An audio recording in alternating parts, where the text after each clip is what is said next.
أعوذ بالله من الشيطان الرجيم. بسم الله الرحمن الرحيم. الحمد لله رب العالمين الرحمن الرحيم مالك يوم الدين إياك نعبد وإياك نستعين اهدنا الصراط المستقيم صراط الذين أنعمت عليهم غير المغضوب عليهم ولا الضالين.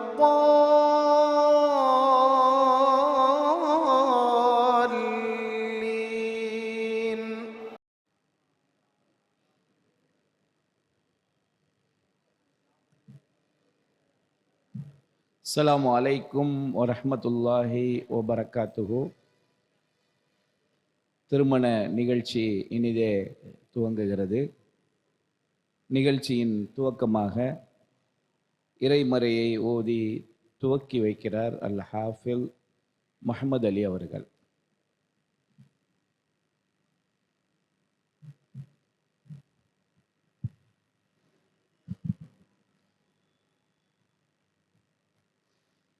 السلام عليكم ورحمة الله وبركاته. أعوذ بالله من الشيطان الرجيم.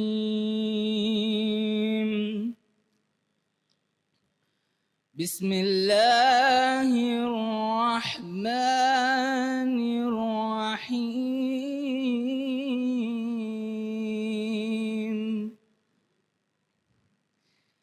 يا أيها الناس اتقوا ربكم الذي خلقكم من نفس واحدة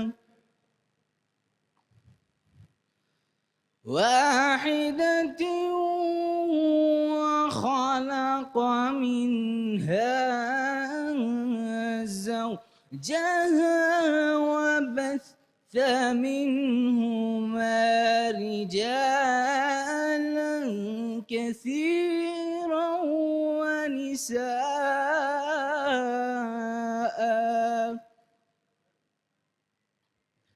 واتقوا الله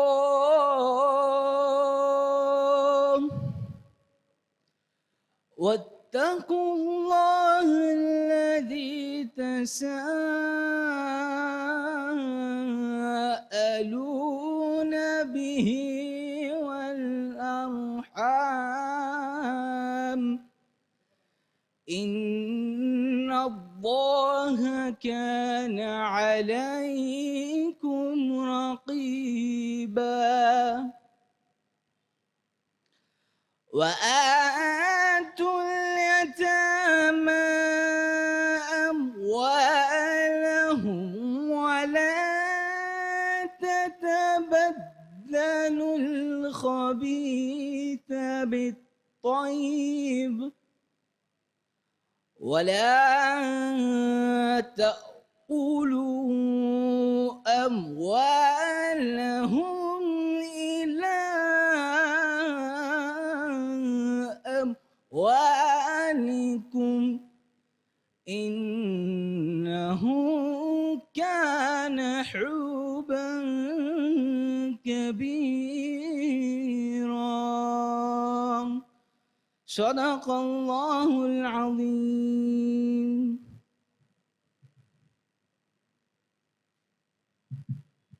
ஜஸாக்கல்லாஹ் ஹைர். ரப்பி ஷ்ரஹ்லி சத்ரி வ யஸ்ஸிர்லி அம்ரி வஹ்லுல் உக்ததம் மின் லிசானி யஃப்கஹு கௌலி ரப்பி ஜித்னி இல்மா.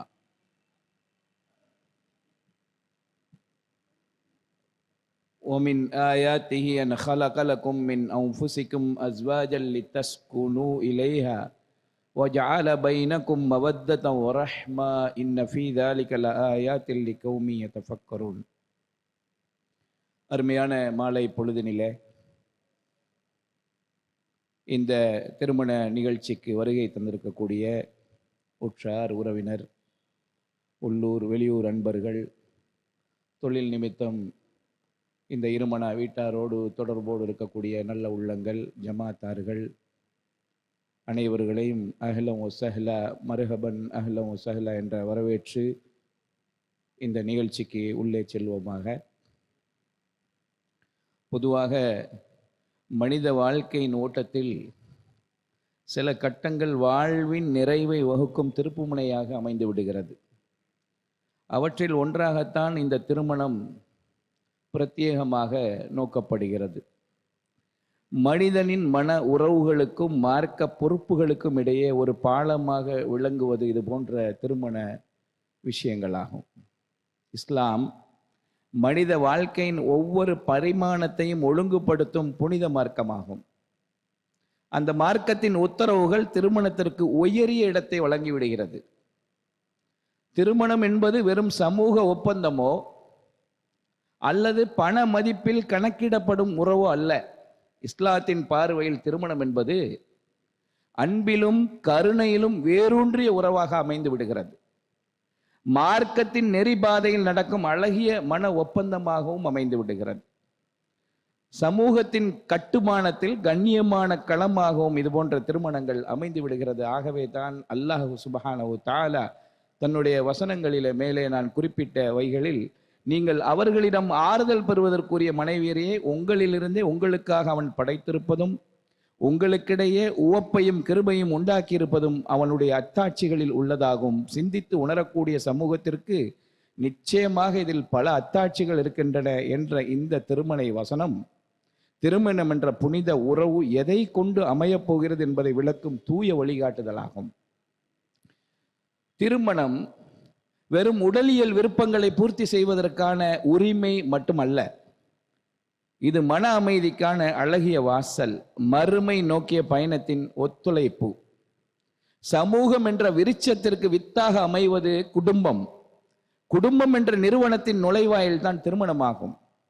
இந்த பின்னணியில் தான் இஸ்லாம் இந்த திருமணத்தை மிக முக்கியமாக சிலாகித்து சொல்லுகிறது. திருமணத்தின் வழியாக மட்டுமே சிறந்த குடும்பம் உருவாக முடியும்.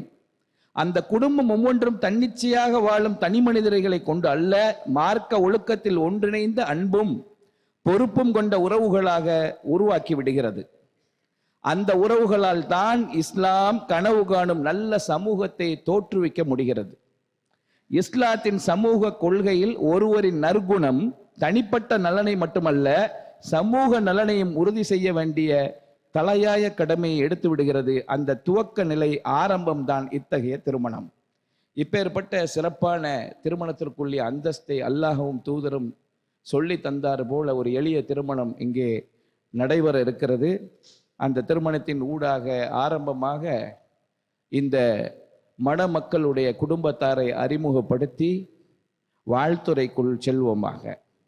மருகும் புல்லாலி சையத் இப்ராஹிம் மற்றும் நைட்டன் அபுல் ஹசன் அவர்களின் மகள் வழி பூட்டியும், மருகும் பாளையம் ஹாஜி மீரா சாஹிப் அவர்களின் மகன் வழி பேத்தியும் மற்றும் பட்டறை ஹாஜி முகமது சுலைமான் அவர்களின் மகள் வழி பேத்தியும், பாளையம் சகோதரர் சையத் பூசரி அவர்களின் அன்பு மகளுமாகிய எஸ்பி ஃபாத்திமா மபரூகா மணாலிக்கும், மருகும் எஸ்ஏ ஷேக் தாவூத் அவர்களின் மகன் வழி பேரனும் மற்றும் மருகும் SH இஸ்மாயில் அவர்களின் மகள் வழி பேரனும், அல்ஹாஜ் SD சையத் இஸ்மாயில் அவர்களின் அன்பு மகனுமாகிய அல் ஹாஃபில் SI முஹம்மது ஹசன் ஜரீன் BE ஆகிய மணாளனுக்கும் திருமண நிகழ்ச்சி இதோ இங்கே நடைபெற இருக்கிறது.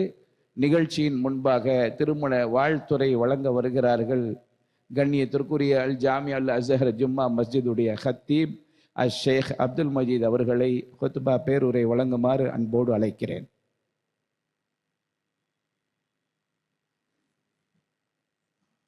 அஸ்ஸலாமு அலைக்கும் வரஹ்மத்துல்லாஹி வபரகாத்துஹு. அல்ஹம்துலில்லாஹ் வஸ்ஸலாத்து வஸ்ஸலாமு அலா ரசூலில்லாஹ் வ அலா ஆலிஹி வ ஸஹ்பிஹி அஜ்மஈன். அம்மா பஅத். ஃபஅஊது பில்லாஹி மினஷ் ஷைத்தானிர் ரஜீம். பிஸ்மில்லாஹிர் ரஹ்மானிர் ரஹீம். يا أيها الذين آمنوا اتقوا الله حق تقاته ولا تموتن إلا وأنتم مسلمون رب اشرح لي صدري ويسر لي أمري واحلل عقدة من لساني يفقهوا قولي. அல்லாஹுடைய பெருங்கிருபையால் இந்த சிறப்பான திருமண நிகழ்வுக்கு வருகை தந்து மணமக்களை வாழ்த்தி துவா செய்ய வந்திருக்கிற பெரியவர்களே, சகோதரர்களே, நாம் அமர்ந்திருக்கிற இந்த இடம் உலகத்திலேயே அல்லாஹ்வுக்கு மிக உகப்பான இடமாகிய இறை இல்லம் பள்ளிவாசலிலே அமர்ந்திருக்கிறோம். இறை இல்லத்திற்கு உண்டான ஒரு கண்ணியம் எந்த பள்ளிவாசலுக்குள் நாம் நுழைந்தாலும் அந்த பள்ளிவாசலுடைய காணிக்கை தொழுகையாகிய 2 ரக்காத்துக்கள் தொழாமல் அமரக்கூடாது.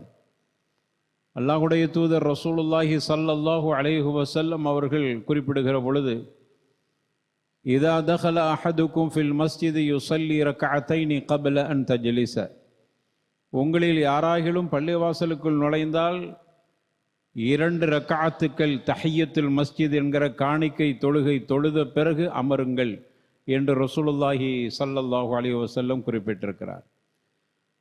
இந்த ஹதீஸிலிருந்து உலமாக்கள் நமக்கு ஃபுக்கஹாக்கள் சட்டம் வகுக்கிற பொழுது, தொழக்கூடாத நேரத்தில் நுழைந்தாலும் 3 நேரங்கள் தொழக்கூடாத நேரங்கள், அந்த நேரத்தில் நுழைந்தாலும் தொழ வேண்டுமா என்று கேட்கிற பொழுது சின்ன கருத்து வேறுபாடுகள் இருந்தாலும் பெருங்கொண்ட அறிஞர்கள் அந்த நேரத்தில் நுழைந்தாலும் தொழ வேண்டும். ஏனென்றால் தஹிய்யத்துல் மஸ்ஜித் என்கிற காணிக்கை தொழுகை அந்த அளவுக்கு வலியுறுத்தப்பட்டிருக்கிறது.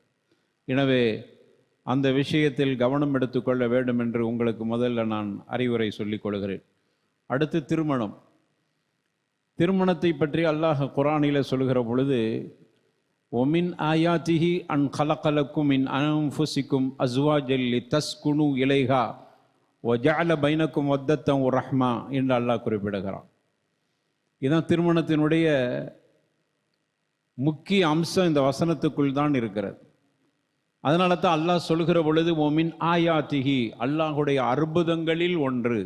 அந்த வசனத்தை துவங்கும் போதே அல்லாஹ் சொல்கிறான், அல்லாஹுடைய ஆயாத்துக்களில் ஒன்று, அல்லாஹுடைய அதிசயங்களில் ஒன்று. அந்த அதிசயம் என்ன தெரியுமா? அந்த ஆயாத் என்ன தெரியுமா? உங்களிலிருந்தே உங்களுக்கு அல்லாஹ் ஒரு துணையை படைத்திருக்கிறான். அதுதான் அதிசயம். அவள் யாரோ, நீங்கள் யாரோ, ஆனால் உங்களுக்கும் அவளுக்கும் மத்தியில் திருமண பந்தம், ஒரு அக்து நடைபெற்றவுடன் உங்களுக்குள் ஏற்பட்ட அந்த முஹப்பத் இருக்கிறதே, அது இதுவரைக்கும் யாரால் கண்டுபிடிக்க முடியவில்லை. என்ன தொடர்பு இது? இதுவும் மின் ஆயாத்தி, அல்லாஹுடைய அற்புதங்களில் ஒன்றாக இருக்கிறது. அவள் அதற்கு முன்னால் யாரென்றே தெரியவில்லை. அவள் அவளுக்காக வேண்டி வாழ்ந்திருக்கிறாள், நீங்க உங்களுக்காக வேண்டி வாழ்ந்து கொண்டிருந்தீர்கள். ஆனால் திருமணம் என்கிற ஒரு அக்து நடைபெற்றவுடன், அதை குர்ஆனுடைய வாக்கியத்தில் சொல்ல வேண்டுமானால், ஒரு மீசாக்கு முடிஞ்ச உடனே வஹதனா மின்கும் மீசாக்கன் கலீலாங்கிறான் அல்லாஹ். ஒரு மீசாக்கு கலீல் என்கிற ஒரு உறுதிமிக்க ஒப்பந்தம் முடிந்தவுடன் அவளுக்காக வாழ்ந்துகிட்டு இருந்தவள் உங்களுக்காக வாழ வேண்டும் என்கிற ஆர்வமும் அந்த எண்ணமும் அவளுக்கு வந்து விடுகிறது. நீங்க அவளுக்காக வேண்டி வாழ வேண்டும் என்கிற எண்ணம் உங்களுக்கு வந்து விடுகிறது. இதைத்தான் அல்லாஹ் ஒமின் ஆயாது, அல்லாஹுடைய அற்புதங்களில் ஒன்று. இது எப்படி சாத்தியமாயிற்று? அவளுடைய உணர்வுகள், அவளுடைய சொந்த பந்தங்கள், அவளுடைய உறவு முறைகள் எல்லாம் வேறு எங்கோ உள்ளவள், வேறு ஏதோ ஒரு முறையில் உள்ளவள், நீங்க வேறு உறவில் உள்ளவர். அந்த கணவன் மனைவி என்று வருகிற பொழுது உங்களுக்கு வழி என்றால் அவளால் அதை தாங்கிக் கொள்ள முடியவில்லை. அவளுக்காக வேண்டி நீங்கள் எதையும் தியாகம் செய்ய தயார். நான் அப்படி இருக்கக்கூடிய தம்பதிகளை இங்கு குறிப்பிடுறேன். அப்படி இருக்கணும்னு இஸ்லாம் சொல்லுது. அப்படிலாம் இல்லை, நீங்க சொல்ற மாதிரி அப்படி இல்லைன்னா அதை அவர்களை பற்றி இங்கு பேசுவதற்கு இடமில்லை. அப்ப இப்படித்தான் திருமண பந்தம் இருக்க வேண்டும். இது அல்லாஹ்வுடைய அற்புதத்தில் ஒன்றாக இருக்கு. ஒமின் ஆயாத்திஹி அன் கலகலக்கும் மின் அன்ஃபுசிக்கும் அஸ்வாஜன் லிதஸ்குனு இலைஹா, அவளிடத்துல தான் உங்களுக்கு அமைதி இருக்குதுங்கிறான். அவர்களுக்கு அமைதி, ஆண்களுக்கு அமைதி அந்த பெண்ணிடத்தில் இருக்கிறது. ஒஜால பைனக்கும் வத்தத்தம் ரஹ்மா, அந்த வசனத்தினுடைய இறுதி பகுதியில் அல்லாஹ் சொல்கிறான் மவத்தத்தம் வ ரஹ்மா என்று சொல்கிறான். அவளுக்கு மத்தியில, உங்களுக்கும் அவளுக்கு மத்தியில உண்டான அந்த முஹப்பத், நேசமும் கருணையும், இந்த இரண்டும் திருமணத்துக்குள் உள்ளடங்கி இருக்கிறது. அவளின் மூலமாக நேசிக்கப்படுகிறீர்கள். நீங்க அவளால் நேசிக்கப்படுவதை போன்று அவள் உங்களால் நேசிக்கப்படுகிறாள். எனவே வத்தத்தம் ரஹ்மா என்று அல்லாஹ் சொல்கிறான். முஹப்பா அது சாதாரணமான முவத்தத் இல்லை. முஹப்பத்துக்கும் முவத்தத்துக்கும் வித்தியாசம் இருக்கிறது. முவத்தா ஆழமான ஒரு பிரியம், அது ஆழமான பிரியமாக ஆகிவிட்டு அதைத்தான் அல்லாஹ் அற்புதங்கிறான். அதுதான் மின் ஆயாத்திகி என்று அல்லாஹ் சொல்லுகிறான். அப்போ திருமணத்தினுடைய மிக முக்கிய அம்சமே வத்தத்தம் ஒரு ரஹ்மா தான். நேசமும் பிரியமும் அங்கு உங்களுக்குள் அது ஊடுருவ வேண்டும் என்பதுதான் திருமணத்தின் நோக்கமாக இருக்கு. அப்படியானால் இந்த வத்தத்து ரஹ்மத்தும் கிடைக்க வேண்டுமானால் என்ன செய்வது? அதுதான் இந்த ஹுத்பாவினுடைய தலைப்பு. அது நிறைய பேருக்கு வத்தத்து கிடைக்க மாட்டேங்குது. நிறைய பேர் திருமணத்திற்கு பிறகு ஒரு ஒட்டே இல்லையே, பேருக்கு கணவன் மனைவியா வாழ்ந்துகிட்டு இருக்கிறாங்க. எல்லோரும் திருமணம் செய்யறாங்க அப்படிங்கிறதுனால திருமணம் செஞ்சோம், எல்லோரும் வாழுகிறார்கள் என்பதனால் வாழுகிறோம், எல்லோரும் குழந்தைகள் பெற்றெடுக்கிறாங்க, எல்லாம் குழந்தையை தந்துட்டான், முடிஞ்சது, அவ்வளவுதான் வாழ்க்கை. ஒரு பாசம், ஒரு ஒட்டு உறவு என்பதெல்லாம் இல்லையே, நீங்க சொல்ற மாதிரி இல்லையே. இஸ்லாம் அப்படி இருக்க வேண்டும் என்று சொல்லுகிறது. வத்தத்தம் ஒரு ரஹ்மா என்றெல்லாம் குர்ஆன் சொல்லுகிறது. அதுதானே மிகப்பெரிய அற்புதம் என்று குர்ஆன் சொல்லுகிறது. அப்படியானால் அது இருப்பதற்கு என்ன வழி? அதுதான் இன்றைய இந்த நசீஹத்தினுடைய அறிவுரையினுடைய தலைப்பாக இருக்கு. நிறைய சொல்லிக்கிட்டே போகலாம். திருமண உரை அது நேரமும் கடந்து விடக்கூடாதுங்கிற அச்சமும் எனக்கு இருக்கிறது. அதனால ஒரு 3 அம்சத்தை மட்டும் சுருக்கி, நம்ம படித்ததிலிருந்து சுருக்கி ஒரு 3 விஷயத்தை மட்டும் மணமக்களுக்கு மட்டும் இல்லை, வந்திருக்கிற எல்லோருக்கும் பொதுவாக சொல்லிக் கொள்கிறேன். முவத்தத்து ரஹ்மத்து நாம் அடைய வேண்டுமானால் என்ன செய்வது? அல்லாஹ் சொல்றான், திருமணத்தால் முவத்தத்து ரஹ்மத்து கிடைக்கும், அதுதான் அதிசயங்கிறான். லி தஸ்குனு இலைஹா என்று அல்லாஹ் சொல்கிறான். அவளிடத்துல தான் அமைதி என்கிறான். கருணையும் உங்களுக்கு முஹப்பத்தும் அங்கு நிகழ வேண்டும் என்பதுதான் திருமணத்தின் நோக்கம் என்று சொல்கிறான். இவைகள் கிடைப்பதற்கு என்ன வழி? நிறைய பேருக்கு கிடைக்க மறுக்கிறதே. எனக்கு கிடைக்க வேண்டும், அதற்கு என்ன வழி? 3 அம்சத்தை கடைபிடிங்க, கண்டிப்பா கிடைக்கும். அதில் ஒன்று, முதல்ல திருமணத்தினுடைய முக்கியத்துவத்தை உணர வேண்டும். நிறைய பேரை பாருங்க, எதுக்கு கல்யாணம் முடிச்சாங்க? ஊருக்காக வேண்டி கல்யாணம் முடித்தார், ஊரிலேயே முடித்தார், ஊருக்காக வேண்டி முடித்தார். நம்ம ஊர் பிள்ளைய முடிச்சுக்கிறோம்ல அப்படிங்கிற ஒரு சந்தோஷம். நம்ம குடும்பம் சார்ந்தல முடிச்சிருக்கிறோம், நம்ம எல்லாமே ஒரே குடும்பம், அதுக்குள்ளேயே நாங்கள் முடிச்சுக்கிட்டோம். இதற்கா திருமணம்? அப்ப அல்லாஹ் சொல்கிற அந்த அடிப்படை இல்லையே, அதற்குத்தான் அவர் முடித்தார். எனவே அதோடய வாழ்ந்து முடித்து போகிறார். அல்லாஹ் சொன்ன மாதிரியான அதிசயங்கள் நடக்க இல்லை. அதற்கு என்ன காரணம்? அந்த திருமண உறவினுடைய முக்கியத்துவத்தை உணரவில்லை. அதனால அதுல உள்ள எஹ்திமாம் நமக்கு வர வேண்டும். திருமணத்தினுடைய முக்கியம், முதல்ல திருமணம் முடிக்கிற நேரத்திலே நாம் அந்த நீயத்து சாதிகா, நீயத்து சாலிஹா நம்மகிட்ட இருந்திருக்கணும். அந்த சரியான ஒரு நீயத்து நம்ம கிட்ட இருந்திருக்கணும். நபிமார்களின் சுன்னத்தை நான் கடைபிடிக்கிறேன், இதான் திருமணத்தினுடைய மகத்துவம். அந்த மகத்துவத்தை முதல்ல உணரணும். நபிமார்களின் சுன்னத்தை நாங்கள் கடைபிடிக்கிறோம். அதனால தான் ரசூலுல்லாஹ் சொன்னாங்க, நிக்காஹ் மின் சுன்னத்தி ஃபமர் ராகிப அன் சுன்னத்தி ஃபலைஸ மின்னி. திருமணம் எனது வழிமுறை, அதை யாரு செய்யவில்லையோ, புறக்கணிக்கிறார்களோ, எம்மை சார்ந்தவர் அல்ல. அப்படியானால் நபிமார்களின் சுன்னத்தை நான் கடைபிடிக்கிறேன். மணமகனுக்கு பெரிய வாய்ப்பு, இப்பவுமே நியத்து வச்சிருங்க, நான் நபிமார்களின் சுன்னத்தை கடைபிடிக்கிறேன். கண்டிப்பா இந்த நியத்தோடு நீங்க வாழும் காலமெல்லாம் அல்லாஹ் சொன்ன முவத்தத்தும் ரஹ்மத்தும் சக்கீனத்தும் உங்களுக்கு கண்டிப்பா கிடைக்கும். அல்லாஹ் 3 சொல்றான்ல, சக்கீனத்து அமைதி, அதே போன்று கருணை, முஹப்பத், இந்த 3 கிடைக்கும். எல்லோருமே முஹப்பத்துக்காக வேண்டி ஆளா பறக்கிறோம். பொருளாதாரம் அல்ல, முஹப்பத். பொருளை கொடுத்தாவது முஹப்பத்தை பெற்று விடலாமே என்கிற ஆசை இருக்கிறது. அல்லாஹ் சொல்றான் திருமணத்துல கிடைக்குங்கிறான்ல. அதை நாம் சரியாக கிடைக்க வேண்டுமானால் முதல்ல திருமணம் நபிமார்களின் சுன்னத்தாகிய அந்த சுன்னத்தை நான் செய்கிறேன் என்கிற எண்ணத்தை உருவாக்கி கொள்ளுங்கள். அப்பொழுதுதான் திருமணத்தினுடைய மகத்துவத்தை நாம் புரிந்து கொண்டோம். அந்த மகத்துவத்தின் அடிப்படையில நம்முடைய வாழ்க்கையில முஹப்பத்தும் வத்தத்தும் கண்டிப்பாக கிடைக்கும். இது இவர் மட்டுமல்ல, மனைவியும் சேர்த்து நியத்து வைத்துக் கொள்ள வேண்டும். ரெண்டு பேரும் இதே நியத்தில இருக்கிற பொழுது திருமணத்தினுடைய நோக்கமே நபிமார்களின் சுன்னத்தை நாங்கள் கடைபிடிக்கிறோம். இந்த நியத்தை வைங்க, கண்டிப்பா அது இபாதத்தா மாறிடும். அதுல கண்டிப்பா பரக்கத்து இருக்கிற. ஏனென்றால் நபிமார்கள் செய்த அமலை செய்கிறோம். நம்முடைய நோக்கம் அதுவா தான் இருக்கும். எல்லாரும் திருமணம் பண்றாங்க, காஃபிர்களும் கல்யாணம் முடிக்கிறாங்க, நாத்திகனும் கல்யாணம் முடிக்கிறான், எல்லோரும் கல்யாணம் முடிக்கிறாங்க. நான் முடிக்கிறது மற்றவர்கள் மாதிரி அல்ல, நம்முடைய திருமணம் நபிமார்களின் சுன்னத்தை நாங்கள் கடைபிடிக்கிறோம். அப்படி நியத்தை வச்சிருக்கிறோமா? அந்த பரபரப்பான அந்த ஒரு பதஷ்டமான நிலையில அப்படி ஒரு நியத்து நமக்கு வந்திருக்கிறதா? கண்டிப்பா வர வேண்டும். அதனுடைய அகமியத்தை நாம் புரிந்து கொள்ள வேண்டும். அப்ப திருமணம் என்பது அது நபிமார்களின் சுன்னத், அதை நாங்கள் கடைபிடிக்கிறோம். ஒன்று. அதோட சேர்த்து குடும்ப கட்டமைப்பினுடைய முக்கியத்துவத்தையும் புரிந்து கொள்ளுதல். குடும்ப கட்டமைப்பு, மனைவியின் மூலமாக அல்லாஹ் கொடுக்கிற ரிஸ்க், குழந்தை பாக்கி. நபிமார்கள் எல்லோரும் குர்ஆனை எடுத்து பாருங்கள், எல்லா நபிமார்களும் திருமணத்திற்கு பிறகு அல்லாஹ்ட்ட துஆ செய்ததுதான். எங்களுக்கு துர்ரியா தையிபாவை தந்துருன்னு கேட்டாங்க, எங்களுக்கு சாலிஹான பிள்ளையை தந்துருன்னு கேட்டாங்க. வெறுமன பிள்ளையத்தான்னு கேட்கல, துர்ரியா தையிபா, சாலிஹான பிள்ளை எங்களுக்கு கொடுத்துரு. அந்த துஆவை திருமணத்திற்கு பிறகு எல்லா நபிமார்களும் செய்திருக்கிறார். கொஞ்சம் தாமதமான உடனே அந்த நபிமார்கள் பதஷ்டப்பட்டிருக்கிறார்கள், கவலைப்பட்டிருக்கிறார்கள், அல்லாஹ் கிட்ட இறைந்து துஆ செய்திருக்கிறார். அதற்கு குர்ஆன்ல எவ்வளவு சான்றுகள் இருக்கிறது. நேரத்தின் அருமை கருதி நான் என்னுடைய தலைப்புகளை வேகமா சென்றேன்.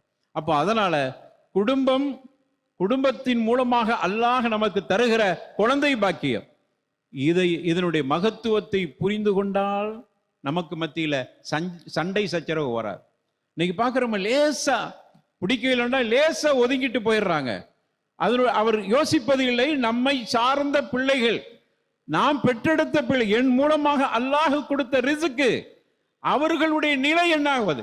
இரண்டாவது பிரிக்க முடியுமா? அந்த பிள்ளைகளை சொத்தை பிரிச்சிடலாம், பாகத்தை பிரித்தரலாம், வீட்டை பிரித்தரலாம், வேற ஏதாவது நம்ம கொடுத்திருந்தா அது உனக்கு பாதி எனக்கு பாதி தந்துட்டு போ, நான் இல்லை நீ இல்லைன்னு வந்துருச்சு. பிள்ளை என்ன செய்வது? அப்ப அதை யோசித்தால் வேறு முடிவுக்கு வருவார்களா? அதனால தான் இஸ்லாம் சொல்லுது, முதல்ல நீ திருமணத்தினுடைய முக்கியத்துவத்தை புரிந்து கொள், அடுத்தது குடும்பத்தினுடைய அந்த முக்கியம், குழந்தை பாக்கியம், அவைகளுடைய கட்டமைப்பை சரியாக புரிந்து கொள். அதை புரிந்தவர் எதையும் தாங்கிக் கொள்வார், என் பிள்ளைக்காக. ஏனென்றால் அந்த பிள்ளை தவிச்சிடக்கூடாது. எனக்கு ஏதோ ஒரு வாழ்க்கை கிடைத்திரும், அவளுக்கும் ஏதோ ஒன்று கிடைத்து விடும். இந்த பிள்ளைகளுடைய நிலை என்ன? கடைசி வரைக்கும் அனாதையாகவே அந்த பிள்ளைகள் வளர வேண்டுமா? அப்ப அவரு அந்த குடும்ப கட்டமைப்பை உணர இல்லை, பார்த்தீங்களா?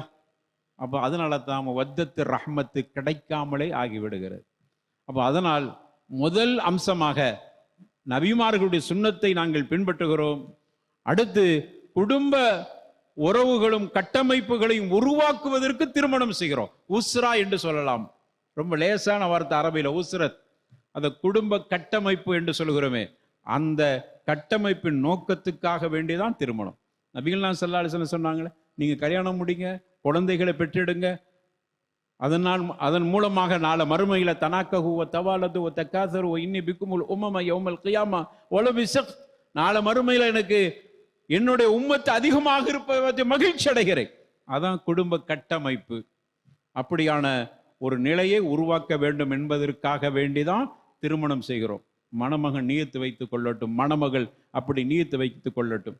அப்படியான கல்யாணம் முடிச்ச எங்களுடைய கதி என்ன? இப்பவுமே நியத்து வைங்க. எப்போ நியத்து வைக்கிறோமோ அதுல இருந்து அல்லாஹ் ரப்பல் ஆலமீன் அதுல பரக்கத்தாக்குவான். அப்ப இது முதல் அம்சம், முதல்ல நாம் கடைபிடிக்க வேண்டிய அம்சம். இரண்டாவதாக நமக்கு முவத்தத்து ரஹ்மத்து, தலைப்பை மறந்துடாதீங்க, முவத்தத்து ரஹ்மத்து சக்கீனத்தும் கிடைக்க வேண்டும் என்றார். இரண்டாவது கடைபிடிக்க வேண்டிய விஷயம், ரெண்டு பேருக்கு மத்தியில் உண்டான உரிமைகளை சரியாக கொடுத்து, ஹுகூக்குன்னு சொல்றோம்ல, அந்த ஹுகூக்குகள் மீறப்படாமல் இருக்க வேண்டும். உரிமைகள் சரியாக கொடுக்கப்பட்டால் கண்டிப்பாக முவத்தத்து ரஹ்மத்து கிடைச்சு. என்ன உரிமை? கணவனுக்கென்று சில உரிமைகள் இருக்கிறது மனைவி சார்ந்து, மனைவிக்கென்று சில உரிமைகள் இருக்குது கணவன் சார்ந்து. அதை இருவர்களும் சரியாக அந்த உரிமைகளை பரஸ்பரம் கொடுத்து விட்டால் பிரச்சனை இருக்காது. நீ குடும்பங்கள்ல பிரச்சனை வர்றதுக்கு என்ன? உரிமை மீறல். மனைவிக்குண்டான உரிமைகள் இருக்கிறது, அதை முதல்ல நம்புங்க. ஆண்களாகிய நாம் நம்ப வேண்டும். முதல்ல நம்பிக்கை, அதற்கு பிறகு அதை செயல்படுத்துறீங்களான்னு உற்று கவனியுங்கள். இஸ்லாமிய முறைப்படி அவளுக்கு உண்டான உரிமைகளை நான் சரியாக செய்கிறேனான் என்று நீங்கள் கவனித்து பாருங்கள். அவர் நான் அழைக்கும் போது வரவில்லையே என்பதை மற்றும் குற்றமாக சொல்கிற ஒவ்வொரு ஆண்களும் அதே போன்று அவளுக்கு கொடுக்க வேண்டிய உரிமைகளை நான் சரியாக கொடுத்து விட்டு அப்படி எதிர்பார்த்து அவள் வரவில்லை என்றால் அவள் மீது குற்றம். லஅனத்துல் மலாயிகா ஹத்தா துஸ்பிஹா, நபிகள் நாயகம் ஸல்லல்லாஹு அலைஹி வஸல்லம் சொன்னாங்க. ஒரு கணவன் தன்னுடைய மனைவியை அழைத்து அவள் மறுத்து விட்டால் காலை வரைக்கும் மலக்குகள் சபிக்கிறார். இதுதான் உரிமை மீறல். இவர் அழைக்கிறார், இவருடைய தேவைக்கு அழைக்கிறார், இவருடைய உணர்வை பகிர்ந்து கொள்வதற்கு அழைக்கிறார். அவள் வர மறுக்கிறாள். இன்னைக்கு அது நிறைய பிரச்சனை, நிறைய பெண்கள்கிட்ட அந்த மாதிரியான நிகழ்வு இருக்கிறது. சில நேரங்களை இப்படியே நினைக்கிறாங்க, அவர் கூப்பிடும் போதெல்லாம் நம்ம போறதா அப்படிங்கிற மாதிரி. உன் கடமை, உனக்கு பலகீனம், உனக்கு முடியாது என்கிற நிலை வருகிற பொழுது அதை கண்டிப்பாக அவர் மனித இன்சானியத்தோடு அதை உணர்ந்து கொள்வார், மனித நேயத்தோடு உணர்ந்து கொள்வார். மனைவிக்கு முடியல, சரிதான், புரிந்து கொள்வார். ஆனால் அந்த மாதிரியான விஷயங்கள் அல்லாம ஒரு மனைவி தன்னுடைய கணவனுடைய அழைப்புக்கு வரவில்லை என்றால் காலை வரைக்கும் மலக்குகள் சபிக்கிறார்கள். உரிமை மீறல் நடக்கிறது.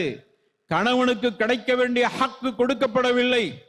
ஒரு குறிப்பிட்ட காலத்திற்கு பிறகு மனைவி அந்த விஷயத்தில் மறுக்கிறாள். இதுக்கு மேல என்ன சொல்ல முடியும்? ஆணுக்கு அந்த விஷயத்தில் தேவை இருக்கிறது, அவள் மறுக்கிறாள். அப்படி மறுக்கிற பொழுது என்ன நடக்கும்? வத்தத்து ரஹ்மத் எங்க இருக்கும்?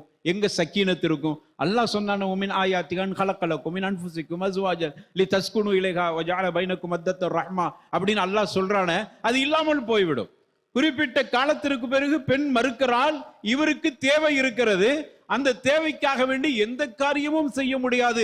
சமூகத்தில் அப்படியான ஒரு கட்டமைப்பு இருக்கிறது, புரிந்திருப்பீர்கள். எந்த காரியமும் செய்ய முடியாது. அந்த ஆணு மனைவிதான், முடிஞ்சிருச்சு, அவளுக்கு முடியல, அதெல்லாம் இங்க பேச முடியாது. ஏன்னா நாம் வாழுகிற சமூகத்தின் ஒரு கட்டமைப்பு, ஒரு பார்வை. தமிழ் என்ன சொல்லுவாங்க, தமிழ் கலாச்சாரம் என்கிற இப்படியான இஸ்லாமிய கலாச்சாரம்லாம் எங்கேயாவது குப்பையில போட்டுட்டு தமிழ் கலாச்சாரம் என்கிற அந்த சூழலுக்குள் இவர் அதுக்குள்ள ஆயிடுறார். அப்படி ஆயிட்டு அல்லாஹ் சொல்ற குர்ஆனுடைய வசனம் வத்தத்து ரஹ்மத் சக்கீனத் எப்படி கிடைக்கும்? அங்க அல்லாஹ் சொல்லுகிற வத்தத்து ரஹ்மத்து கிடைக்க வேண்டுமானால் இந்த கட்டமைப்பு இருக்க வேண்டும். இந்த கடமைகள் உரிமை மீறாமல் இருக்கிறது. கண்டிப்பா ரெண்டு பக்கம் இருக்க வேண்டும். உங்களுக்கும் சில உரிமைகள் இருக்கிறது, அந்த உரிமைகளை அவர்களுக்கு கொடுத்து விடுங்கள். சுருக்கமா சொல்ல வேண்டாம், நபிகள் நாயகம் ஸல்லல்லாஹு அலைஹி வஸல்லம் மனைவிக்கும் கோபப்படுகிற உரிமை இருக்கிறது, கொடுத்தார்கள். எனக்கு கோபப்படுகிற உரிமை இருக்கிற மாதிரி என் மனைவிக்கும் இருக்கிறது. நம்ம அதையெல்லாம் கொடுத்திருக்கிறோமா? அந்த உரிமையெல்லாம் எப்படி? வத்தத்து ரஹ்மத்து சக்கீனத்து எங்களுக்குள் வரும். இத்தனை ஆண்டுகள் 60 வருஷம் வாழ்ந்திருக்கிறார். கேட்டு பாருங்க, ரெண்டு பேருமே எப்படி வாழ்ந்தாங்கன்னு நமக்கு தெரியாது. குழந்தை பெற்றெடுத்திருக்கிறார். எப்படிக்கும் வாழ்ந்தீங்க? இஸ்லாம் சொல்ற மாதிரி ஒமின் அல்லாஹ் அதிசயங்கிறான். ஒமின் ஆயாத்தி அப்படி ஆரம்பிக்கிறான். ஒமின் அதுக்கு மேல எல்லாம் ஒமின் ஆயாத்தி வானத்தை படைச்சது மின் ஆயாத்திங்கிறான். அத மாதிரி ஒரு அதிசயம் தான் ஒரு ஆணுக்கு பெண்ணு, ஒரு ஆணுக்கு அவளிலிருந்தே ஒரு துணையை உருவாக்குனது அல்லாஹ்வுடைய அதிசயங்கிறான். அல்லாஹ் வானத்தை படைச்சது எப்படி அதிசயமோ அதே மாதிரி நமக்கு மனைவி வந்தது ஒரு அதிசயங்கிறான். காரணம், உங்களுக்கு சக்கீனத்தும் முஹப்பத்தும் வத்தத்தும் அவள் மூலமாக கிடைக்கிற காரணத்தால் அல்லாஹ்வுடைய அதிசயம். ஆனா அது கிடைக்கலையே, அப்போ எப்படி மின் ஆயாத்திக்கு வரும்? அப்போ நம்ம உரிமைகளை மீறக்கூடிய விஷயத்தில் கொஞ்சம் கவனம் எடுத்துக்கொள்ள வேண்டும். அவளுக்குள்ள ஹக்கை கொடுத்துருங்க. உங்களுக்குள்ள ஹக்கு இருக்கிறது, அவளுக்குன்னு என்னென்ன ஹக்கு இருக்கிறதோ, என்னென்ன உரிமைகள் இருக்கிறதோ அந்த உரிமைகள் கண்டிப்பாக கொடுக்கப்பட வேண்டும். என்னுடைய உரிமைகள், அவளுக்கு உரிமைகளை கொடுத்து விட்டு ஆண்கள் தங்களுடைய உரிமைகளை எதிர்பார்க்கட்டும். கண்டிப்பாக எதிர்பார்க்காமலே கிடைக்கும். அப்ப இங்க அந்த உரிமை மீறல் கோளாறு இருக்கிறது. அதனால சரியாக ஹக்குகளை சரியாக கொடுத்து விடுங்கள். இது இரண்டாவது அம்சம். மூணாவதாக முவத்தத்து ரஹ்மத்து சக்கீனத், இந்த மூன்றும் குடும்ப வாழ்க்கையில கிடைக்குன்னு அல்லாஹ் குர்ஆன்ல சொல்றான். அது எனக்கு நிரந்தரமா கிடைக்க வேண்டுமானால் தராஹம், ரொம்ப கணவன் மனைவிக்கு மத்தியில ஒரு நேசபாசம் இருக்க வேண்டும். தராஹம். மனைவிக்கு ஏதாகிலும் உடம்பு குணைக்கிட்டா, சுகவீனம் ஆயிட்டா, சல்லமையா இருக்கிறான்னா எனக்கு அந்த சல்லமை புரிய வேண்டும். அவளுக்கு ஒரு மாதிரியா இருக்குது, எனக்கு அதே போன்று ஒரு உணர்வு, ஒரு ஷுஊரியத் ஏற்பட வேண்டும். இதுதான் தராஹம். இதுதான் கருணை காட்டுதல். தராஹம் என்றால் இருவருக்கும், ரெண்டு பேருக்கும் தான் அல்லாஹ் ரசூலும் நமக்கு சொல்லுவது இரண்டு பேருக்குமாகத்தான் சொல்லியிருக்கிறான். ஒரு பக்கம் மட்டும் கருணை, இன்னொரு பக்கம் கருணையே இல்லை, கல்பு இறுகி போய் இருக்கிற ஒரு கணவர், மனைவி கருணை காட்டக்கூடியவள், அல்லது மனைவி கல்பு இறுகி போய் இருக்கிறது, கணவன்கிட்ட கருணை இருக்கிறது, அதுவும் செல்லுபடியாகாது. ரெண்டு பக்கமும் தராகம் இருக்க வேண்டும். அப்படியான கருணை காட்டுதல் இருவர்கள்ட்டும் இருக்க வேண்டும். சில நேரங்களில் இறக்கப்பட வேண்டும் அவள் மீது, சில நேரங்களில் அவள் மீது நம்முடைய இரக்கங்களை சொல்ல வேண்டும். அதெல்லாம் சொல்றது இல்லை. அவள் மேல் வைத்திருக்கிற பாசத்தை பகிர்ந்து கொள்ளுதல். அப்பதான் நம்ம மேல அவளுக்கு ஒரு மஹப்பத் வரும். நபிகள் நாயகம் ரசூலுல்லாஹ் ஸல்லல்லாஹு அலைஹி வஸல்லம் அவர்களை பற்றி ஆயிஷா ரலியல்லாஹு அன்ஹா குறிப்பிடுகிற பொழுது இப்படி சொல்றாங்க, நான் நோய்வாய்ப்பட்டு விட்டால் எனது கணவர் என்னிடத்தில் மிகவும் நெருக்கமாகவும் பிரியமாகவும் அவர்கள் இருப்பார்கள். அந்த நெருக்கம் எனக்கு ஒரு நேரத்தில் குறைந்தது. அப்பந்தான் ரசூலுல்லாஹ் என் மேல இருக்கிற நெருக்கத்தினுடைய ஆழத்தை புரிந்து கொண்டேன். எப்போன்னா ஆயிஷா நாயகி மேல ஒரு விமர்சனம் வந்த நேரத்தில், உடல்நிலை பாதிக்கப்பட்டிருக்கிற பொழுது ரசூலுல்லாஹ் கொஞ்சம் ஒதுங்கி இருந்த மாதிரி ஒரு எண்ணத்தை அவர்கள் உணர்கிற பொழுதுதான், என் கணவர் எனக்கு ஒன்றெல்லாம் துடித்து விடுவாரே, இப்பொழுது கொஞ்சம் ஒதுங்கி இருக்கிறார்களே, இந்த சொல்லப்படுகிற சில அவதூறுகளை வைத்துத்தான் அப்படி இருக்கிறார் போல் தெரிகிறது என்று நான் உணர்ந்து, அதனால் எனக்கு அதிகமாக என்னுடைய உடல் பாதிக்கப்பட்டது. அதுக்கு பிறகு அல்லாஹ் வசனத்தை இறக்கி, ஆயிஷா தூய்மையானவங்க என்று அல்லாஹ் குர்ஆன்ல வசனத்தை இறக்கிட்டான். ஆனால் ஆயிஷா நாயகி சொல்றாங்க, எங்களுக்குள் அந்த அளவுக்கு உண்டான ஒரு மிகப்பெரிய நேசம் இருந்தது, இருவர்களும் எங்களுக்கு உள்ள அந்த உணர்வுகளை பகிர்ந்து கொண்டோம். ஆயிஷா நாயகியும் அதே மாதிரி ரசூலுல்லாஹி ஸல்லல்லாஹு அலைஹி வஸல்லம் அவர்கள் மீது அவ்வளவு நேசம் வைத்தார். ஒரு கட்டத்தில் சொல்றாங்க, ஆயிஷா நாயகி அவர்கள்ட்ட போய் கேட்கப்படுகிறது, உங்களுடைய கணவரோடு நீங்க வாழ்ந்தீர்களே, அந்த வாழ்க்கையினுடைய மறக்க முடியாத சம்பவம் எது இருந்தா சொல்லுங்கள். ஆயிஷா நாயிட்ட கேட்கிறாங்க தோழர், ரசூலுல்லாவோடு வாழ்ந்த சந்தர்ப்பத்தில், உங்களுடைய கணவரோடு வாழ்ந்த சந்தர்ப்பத்தில் மறக்க முடியாத ஒரு நிகழ்வை சொல்லுங்கள். ஆயிஷா நாயகி சொன்னாங்க, அன்றொரு நாள் நபிகள் நாயகத்தினுடைய கடைசி நேரம், எனது நெஞ்சு பகுதியில சாய்ந்திருக்கிற அந்த சந்தர்ப்பத்தில் எனது சகோதரர் அந்த அறைக்குள் வருகிறார். நபிகள் நாயகத்தால் பேச முடியாம இருந்த சந்தர்ப்பம், கேட்டாலும் பதில் பேச முடியாத நிலை, அதான் கடைசி அதற்கு பிறகு அவங்க இல்ல, மூத்தாயிட்டாங்க. அப்படியான நேரம், அவர்களால் பேச முடியல. எனது சகோதரர் அறைக்குள் வந்தவுடன் எனது சகோதரனுடைய ஜேப்பையே பார்த்துக்கிட்டு இருந்தாங்க. நான் உடனே கேட்டேன், அந்த பார்வையினுடைய அர்த்தத்தை புரிந்து, இதான் மனைவி, கணவனுடைய பார்வையின் அர்த்தத்தை புரிந்து கொண்டார். இன்னைக்கு என்னதான் சத்தம் போட்டு சொன்னாலும் மனைவி காது கேட்க மாட்டேங்குது. இவர் சொல்றாரு, நான் எவ்வளவு சொல்றேன் கேட்க மாட்டேங்கிறார். அன்று அப்படி அல்ல, கணவன் பார்த்தால் எதற்கு பார்க்கிறார், என்ன வேணும், அது முழுசா புரிஞ்சுக்கிறோம். அந்த பார்வையில் அவ்வளவு அர்த்தங்கள், அதை மனைவி புரிந்தால். அந்த பார்வையில் அவ்வளவு அர்த்தங்கள், அதை கணவன் புரிந்தார். இதாங்க மொத்தத்து ரஹ்மத்து. அந்த ரெண்டுமே இல்லையே. அப்ப ஆயிஷா நாயகி சொல்றாங்க, நபிகள் நாயகத்துடைய பார்வையை புரிந்து நான் கேட்டேன், அந்த பல் துளக்கும் குச்சி உங்களுக்கு தேவையான்னு கேட்டேன். ரசூலுல்லாஹ் தலையை அசைத்தாங்க, வாய் பேச முடியல. உடனே நான் அந்த குச்சியை வாங்கி ரசூலுல்லாவுக்கு கொடுக்குறேன். அவங்க வாயில விடுறாங்க, பல் விளக்க முடியல, அது காய்ந்து போயிருக்கிறது. உடனே உணர்றாங்க, சொல்ல இல்லை, ஆனா புரிஞ்சுக்கிட்டாங்க. உங்களுக்கு இந்த குச்சை நான் மென்மைப்படுத்தி தரட்டுமா யார சொல்லலான்னு கேட்டேன். ரசூலுல்லாஹ் தந்தாங்க. நான் என்னுடைய வாயுக்குள் விட்டு அதை மென்மைப்படுத்தி ரசூலுல்லாவுக்கு கொடுத்தேன். இந்த நிகழ்வு என்னால் மறக்க முடியாது. எனது எச்சிலும் நபிகள் நாயகத்தினுடைய எச்சிலும் இரண்டரை கலந்தது, அதை இன்று வரைக்கும் ரசித்து பார்க்கிறேன். எவ்வளவு பெரிய ஒரு முஹப்பத்து பாருங்க, வத்தத்து ரஹ்மத்து. அதனால ஒரு சக்கீனத்து மரணத்துக்கு பிறகும் ஏற்படுகிறது. சுப்ஹானல்லாஹ். இதை இப்னு ஹிஷாம் தங்களுடைய வரலாற்றில் பதிவு செஞ்சிருக்கிறார். என்னுடைய கற்பனை அல்ல. இப்னு ஹிஷாம் என்பது வரலாற்று ஆசிரியர்களிலே தலை சிறந்த ஆதாரத்தோடு எழுதுகிற ஒரு ஆசிரியர். அவங்க பதிவு செஞ்சிருக்கிறாங்க, நபிகள் நாயகத்தினுடைய ரீக்கும் முபாரக்கான ரீக்கும் ஆயிஷாவுடைய ரீக்கும் எச்சிலும் இரண்டரை கலந்த சம்பவம் என்னுடைய வாழ்க்கையிலே எனது கணவனோடு வாழ்ந்ததை இன்று வரைக்கும் மறக்க முடியாத ஒரு நிகழ்வு என்று அன்று ஆயிஷா ரலியல்லாஹு அன்ஹா சொன்னார்கள் என்றால் எப்படியான மஹப்பத்து முவத்தத்து அங்கு அவர்களுக்கு மத்தியில் ஏற்பட்டிருக்கிறது பாருங்கள். இதுதான் குடும்ப வாழ்க்கை. நபிகள் நாயகத்தினுடைய மனைவி ஆயிஷா அழகா சொல்லிட்டாங்க, இந்த முவத்தத்து ரஹ்மத்து சக்கீனத்து நமக்கு ஏற்பட வேண்டுமானால் இந்த 3 அம்சங்கள் உங்களுடைய வாழ்க்கையில் கடைபிடிங்க. எப்பொழுதும் திருமணத்தினுடைய மகத்துவத்தையும் அது மாதிரி குடும்ப பாரம்பரியத்தினுடைய கட்டமைப்பையும் உடைத்து விடக்கூடாது என்பதும், இருவர்களுக்கு மத்தியில் உண்டான உரிமைகள் சரியாக பேணப்படுகிறதா, பேணப்பட வேண்டும் என்கிற அந்த எண்ணமும் அப்படி பேணப்படவில்லை என்றால் அதற்கான முயற்சி எடுத்தலும், மூன்றாவதாக இருவர்களுக்கு மத்தியில பாசத்தையும் நேசத்தையும் நெருக்கத்தையும் பரிமாறிக்கொள்ளக்கூடிய ஒரு சூழலையும் இந்த 3ஐயும் கடைபிடிக்கும் காலமெல்லாம் முவத்தத்து ரஹ்மத்து சக்கீனத்து நம்முடைய குடும்ப வாழ்வில் இருந்து கொண்டிருக்கும். அதுதான் அழியாத செல்வம். பொருள் இருக்குதோ இல்லையோ, நபிகள் நாயகனுடைய வீட்டில் தொடர்ந்து 3 நாள் அடுப்பெரியவில்லை. பெரிய பணக்காரன்லாம் இல்லை, அடுப்பெரியவில்லை. ஆனால் முஹப்பத்து குறைஞ்சிச்சா, முவத்தத்து குறைஞ்சிச்சா, சக்கீனத்து குறைஞ்சிச்சா? இல்லை, அது என்றும் இருக்கக்கூடியது. பொருள் சொத்து சுகம் எல்லாம் முடிந்து போனது. அதை வைத்து என்ன செய்ய போகிறோம்? அதனால் என்ன கிடைக்க போகிறோம்? அதை கொடுத்து முஹப்பத்தையும் சக்கீனத்தையும் விலைக்கு வாங்கிடலாமா? எங்க கிடைக்கும்? இன்னொரு கல்யாணத்தை முடிச்சாலும் கூட அவளும் அப்படித்தானே இருப்பாள். ஏனென்றால் நாம் நம்முடைய நிலை மாற்றத்தை ஏற்படுத்தாத வரைக்கும் யாரு வந்தாலும் நம்ம அப்படித்தான் இருப்போம். அப்படிங்கிற ஒரு சூழலுக்கு வந்துடும். எனவே அருமையானவர்களே, அல்லாஹ் ரப்பல் ஆலமீன் இந்த மணமக்களின் வாழ்க்கையில் சிறப்பான வத்தத்தையும் ரஹ்மத்தையும் சக்கீனத்தையும் அல்லாஹ் கொடுக்க வேண்டும் என்று நாம் அனைவரும் துவா செய்து கொள்வோம்.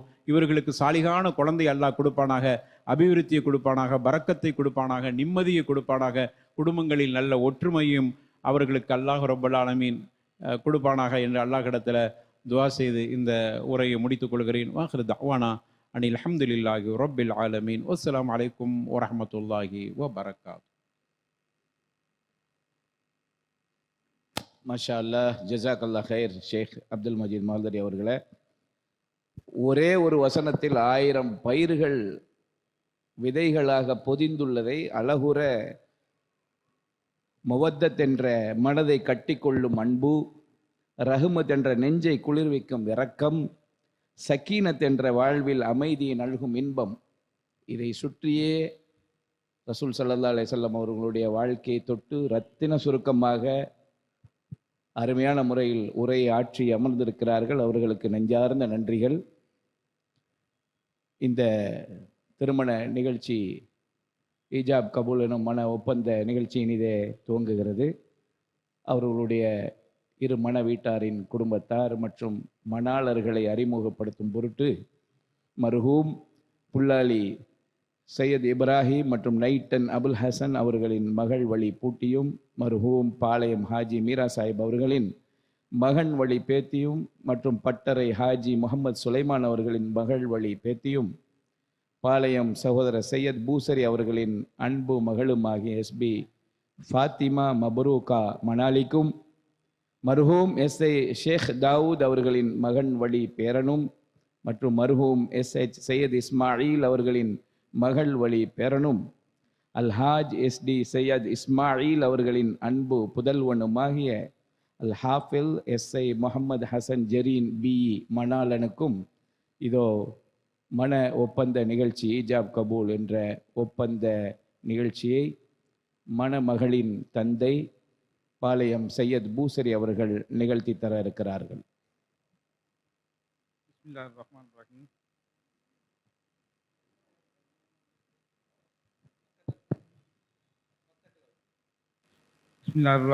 ரஹீம். அஸ்ஸலாமு அலைக்கும். எனது மகள் ஃபாத்திமா மபரூகாவை தாங்கள் தருவதாக ஒப்புக்கொண்ட 40 கிராம் தங்க நகை மகருக்கு அவளது மனப்பூர்வமான சம்மதத்துடன் இச்சபையோர்கள் சாட்சியுடன் நான் தங்களுக்கு நிக்கா செய்து தருகிறேன். இதை மனப்பூர்வமாக ஒப்புக்கொண்டீர்களா? அல்ஹம்துலில்லாஹ், ஒப்புக்கொண்டேன். அல்ஹம்துலில்லாஹ். பாரக்கல்லாஹு லக்க வ பாரக அலைக்க வ ஜம்அ பைனகுமா ஃபீ கைர். அல்லாஹ் உமக்கு அகத்திலும் புறத்திலும் அருள் புரிவானாக, உங்கள் இருவரையும் நற்காரியங்களில் அழகுற ஒன்று சேர்ப்பானாக என்ற ரசூல் ஸல்லல்லாஹு அலைஹி வஸல்லம் அவர்கள் வாழ்த்திய துவாக்களோடு இந்த நிகழ்ச்சிக்கு வருகை புரிந்திருக்கக்கூடிய உற்றார் உறவினர் ஜமாத்தினர், தொழில் நிமித்தமாக இருமண வீட்டாரோடு தொடர்போடு இருக்கக்கூடிய சங்கை மிகு தொழிலதிபர்கள், உறவினர்கள், வெளியூர் உள்ளூர் வாசிகள் அனைவர்களையும் கலந்து கொண்டமைக்காக நன்றியை காணிக்கையாய் கொள்கிறோம். ஜஸாக்கல்லா ஹைரன் கசீரன் ஜசீலா. இங்கே உங்களுக்கான இனிப்பு பொட்டலங்கள் வழங்கப்படுகிறது. இன்ஷா அல்லாஹ் இந்த பொட்டலங்களை நீங்கள் மகிழ்ச்சியாக பெற்று செல்லுமாறு கொள்கிறோம். எவ்வளோ கிராம்? மணமகன் தனது மனைவியின் தந்தையாரிடம் தன்னுடைய மணக்கொடையை வழங்குகிறார். அந்த காட்சி இப்போது வழங்கப்படுகிறது. அவர்களுடைய ஹக்கில் துவா செய்துமாறு 40 கிராம் தங்க நகையை அவர்கள் மகராக வழங்குகிறார்கள்.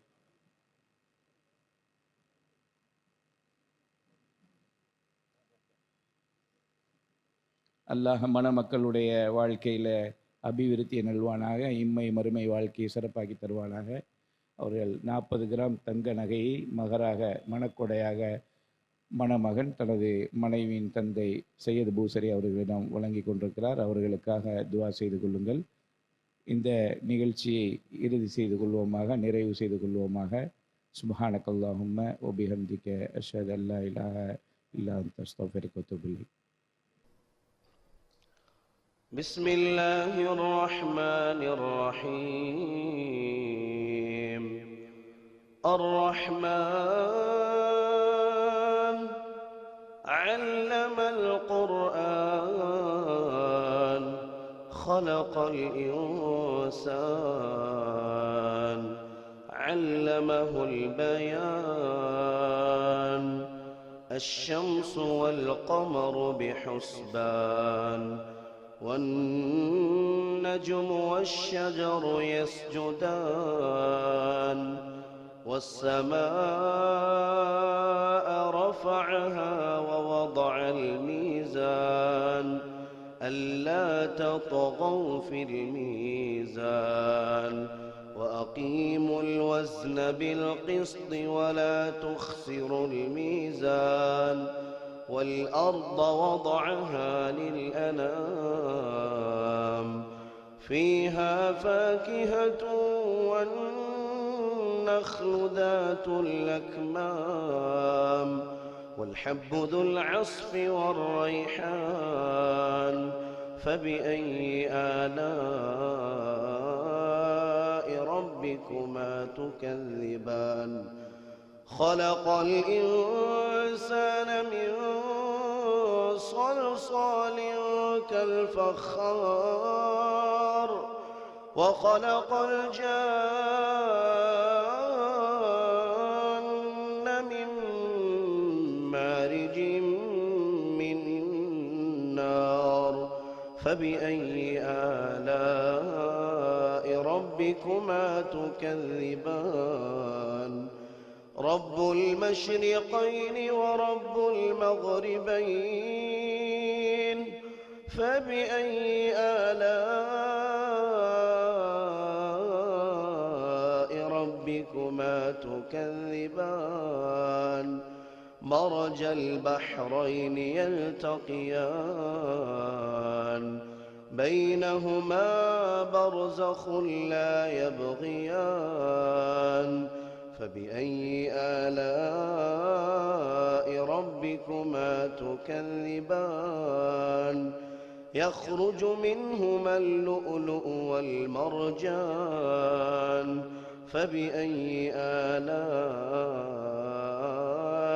ربكما تكذبان وله الجوار المنشآت في البحر كالأعلام فبأي آلاء ربكما تكذبان كل من عليها فان كل من عليها فان ويبقى وجه ربك ذو الجلال والإكرام كل من عليها فان ويبقى وجه ربك ذو الجلال والإكرام فبأي آلاء ربكما تكذبان يسأله من في السماوات والأرض كل يوم هو في شأن فبأي آلاء ربكما تكذبان سنفرغ لكم أيها الثقلان فبأي آلاء ربكما تكذبان يا معشر الجن والإنس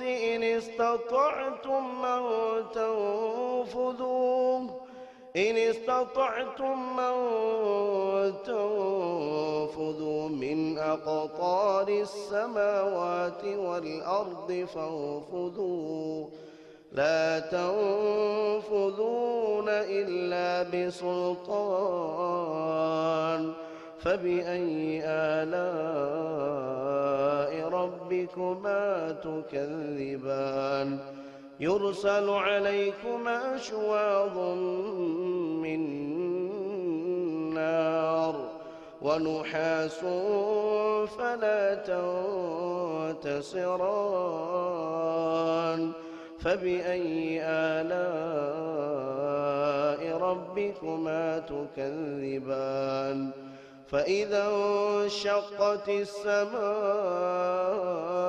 فكانت وردة كالدهان فبأي آلاء ربكما تكذبان فيومئذ لا يسأل عن ذنبه إنس ولا جان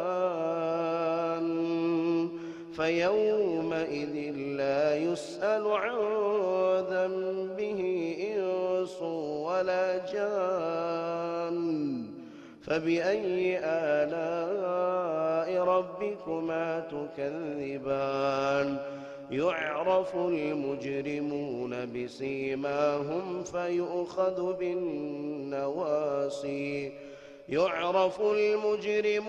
بسيماهم فيؤخذ بالنواسي والأقدام فبأي آلاء ربكما تكذبان هذه جهنم التي يكذب بها المجرمون يطوفون بينها وبين حميم آن فبأي آلاء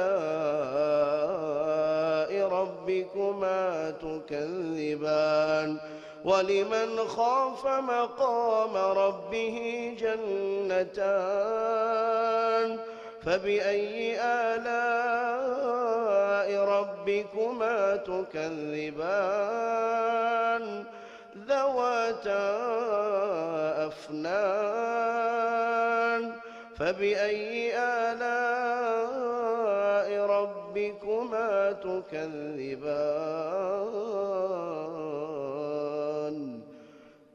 الله أكبر.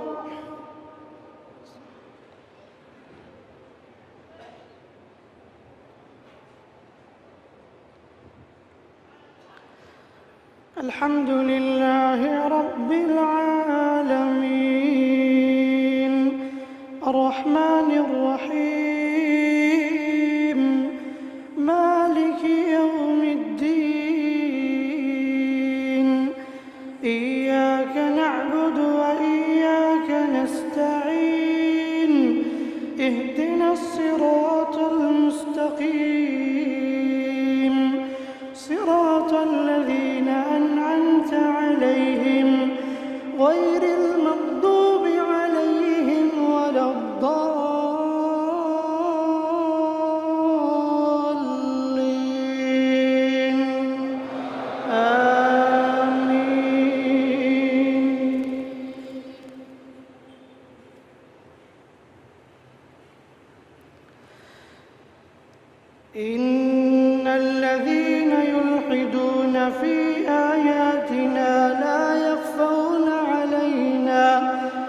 أفمن يلقى في النار خير أم من يأتي آمنا يوم القيامة اعملوا ما شئتم إنه بما تعملون بصير إن الذين كفروا بالذكر لما جاءهم وإنه لكتاب عزيز لا يأتيه الباطل من بين يديه ولا من خلفه تنزيل من حكيم حميد.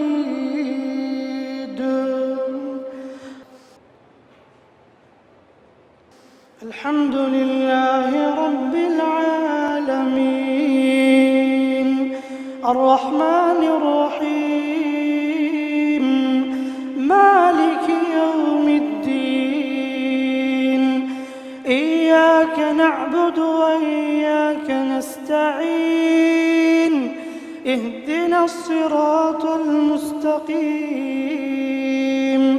صراط الذين أنعمت عليهم غير المغضوب عليهم ولا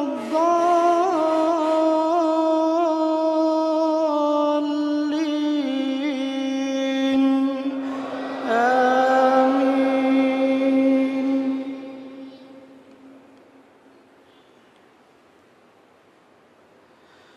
والضحى والليل إذا سجى ما ودعك ربك وما قلى وللآخرة خير لك من الأولى ولسوف يعطيك ربك فترضى ألم يجدك يتيما فآوى ووجدك ضالا فهدى ووجدك عائلا فأغنى فأما اليتيم فلا تقهر وأما السائل فلا تنهر وأما بنعمة ربك فحدث. الله أكبر.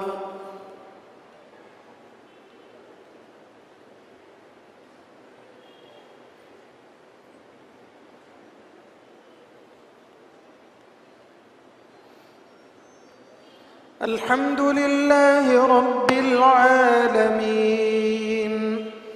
الرحمن الرحيم مالك يوم الدين إياك نعبد وإياك نستعين اهدنا الصراط المستقيم صراط الذين أنعمت عليهم غير المغضوب عليهم ولا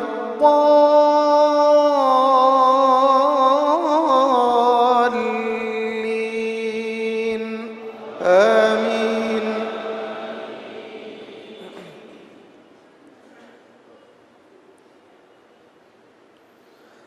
ونفخ في الصور فصعق من في السماوات ومن في الأرض إلا من شاء الله ثم نفخ فيه أخرى فإذا هم قيام ينظرون وأشرقت الأرض بنور ربها ووضع الكتاب وجيء بالنبيين والشهداء وقضي بينهم بالحق وهم لا يظلمون ووفيت كل نفس ما عملت وهو أعلم بما يفعلون. وسيق الذين كفروا إلى جهنم زمرا حتى إذا جاءوها أبوابها فتحت أبوابها وقال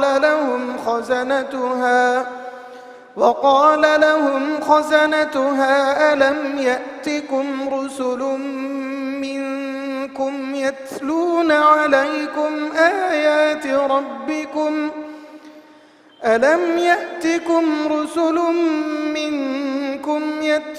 عليكم آيات ربكم وينذرونكم لقاء يومكم هذا قالوا بلى ولكن حقت كلمة العذاب على الكافرين قيل ادخلوا أبواب جهنم خالدين فيها فبئس مثوى المتكبرين.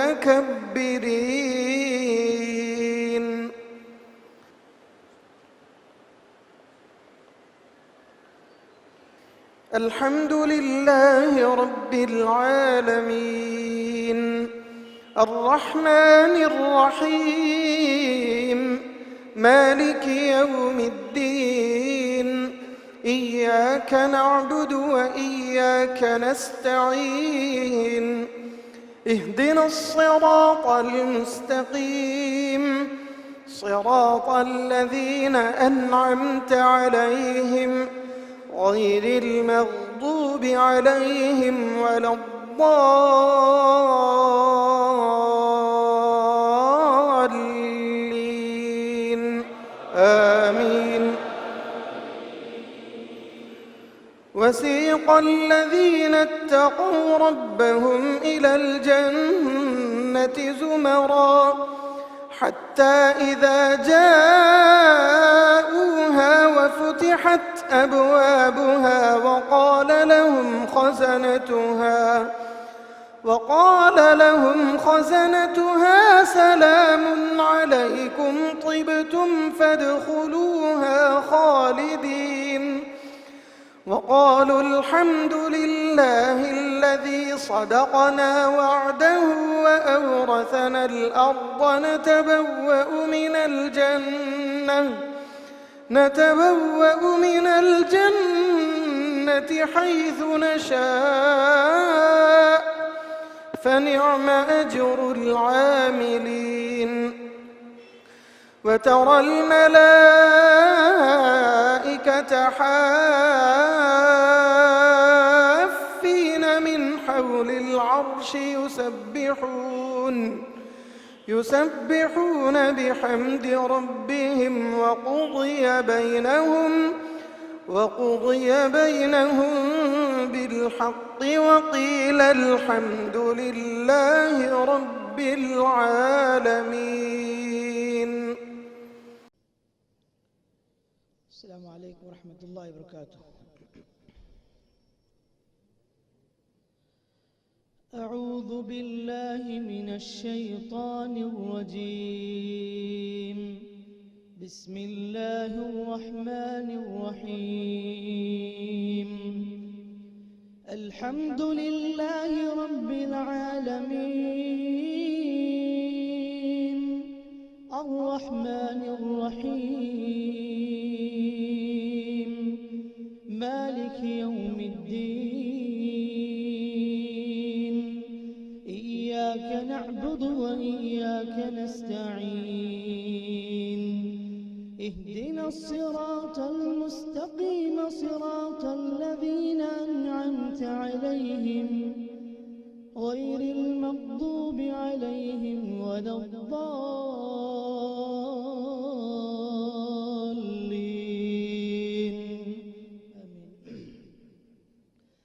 كلا بل تحبون العاجلة وتذرون الآخرة وجوه يومئذ ناظرة إلى ربها ناظرة ووجوه يومئذ باسرة تظن أن يفعل بها فاقرة كلا إذا بلغت التراقي وقيل من راق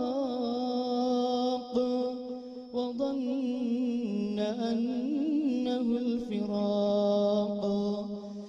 والتفت الساق بالساق إلى ربك يومئذ المساق فلا صدق ولا صلى ولكن كذب وتولى ثم ذهب إلى أهله يتمطى أولى لك فأولى ثم أولى لك فأولى أيحسب الإنسان أن يترك سدى ألم يكن نطفة من مني يمنى ثم كان علقة فخلق فسوى فجعل منه الزوجين الذكر والأنثى أليس ذلك بقادر على أن يحيي الموتى